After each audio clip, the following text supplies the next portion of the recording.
Hi, my name is Kevin Burnett. Thank you for giving me a few minutes of your time. The title of my presentation today is Using Motion in Football. Now, a little backstory about myself. From the age of 8 to the age of 18, I played football, and the position I played was quarterback. Playing quarterback means that I was solely responsible for running the offense. And how I did that was by receiving plays from the sidelines or from the head coaches. Then I would tell the team what play we were running.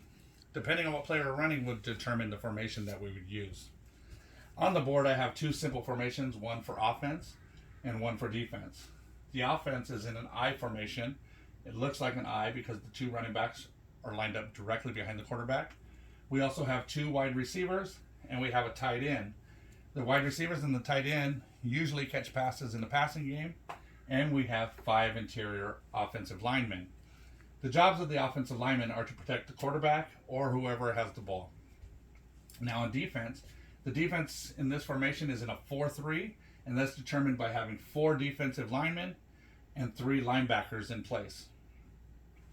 Defense also has 4 defensive backs. They usually cover the wide receivers or the tight ends, and the defensive backs are 2 cornerbacks, a free safety, and a strong safety. According to Doug Farrar, published in 2020, offenses use motion to determine what type of defense is being run. Now, before I can even explain how we use motion or why we use motion, I think I need to explain to you the 2 types of defenses that can be run by a team.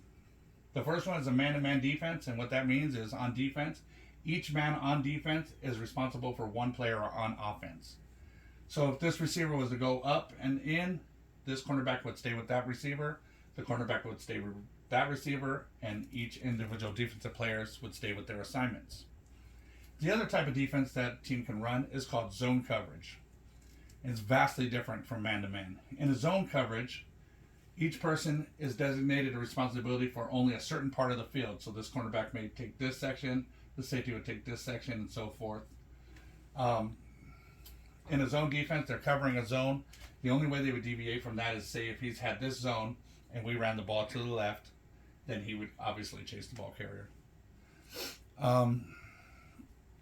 Ryan Swingle in 2023 says teams run motion because it's an absolute man-to-man killer.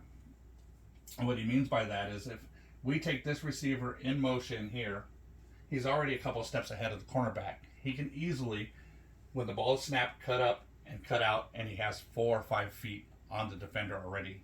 He has the defender or the cornerback beat before the ball is even snapped. So vital, right? The game is a game of inches and it's a game of momentum. In that situation, if you need a quick first down or you just want to move the ball, that would be one of the best benefits for you.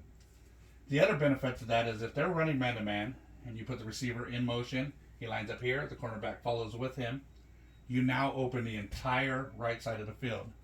As a quarterback, me personally, if I saw that happen, then I would call an audible and I would simply run the football to this side. Creates better blocking lanes because we have one whole less person to block. These guys can slide in here and block these guys that way. The ball carrier can run straight up the field, hopefully resulting in a touchdown. Coach Cook's theory, who was published in 2022 now, says another reason why we run motion is primarily for matchups. What he means by that is if you have your wide receiver 1, your best wide receiver on the team, covered by their best defender or their best cornerback, you want him to have an easier matchup, right? So what you could do is you would put this receiver into motion, line him up here, take this receiver in motion, line him up here, right? Now you would have your number 1 against their number 2 cornerback. Much better matchup for you. These are just a few things. I mean, I can go on days and days and talk about different defenses that they could use to hide if they're running man-to-man coverage or to hide if they're running zone.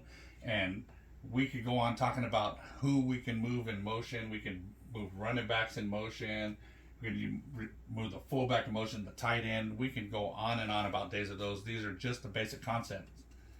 And these are things that I feel like when I was playing, if I knew, which I didn't at the time, I literally thought we were just moving people in motion because it looked cool, and that's what football teams did. I had no idea why, and nobody told me why.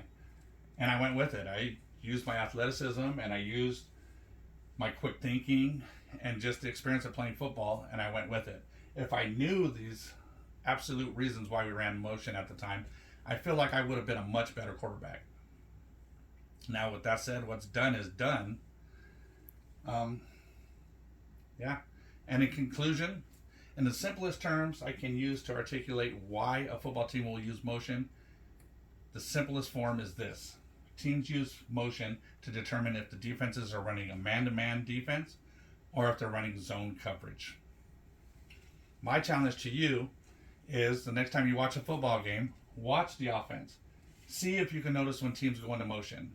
See if you can tell if the defender follows with him. If he does, then you know that they're in a man-to-man defense. When he goes into motion, if the defender does not follow him, then you know 9 times out of 10 they're running a zone defense. It's not something that you probably would use in your everyday life, but it is something that's not known by maybe 50% of the fans that watch football. Now you can be one of those 50%. Thank you.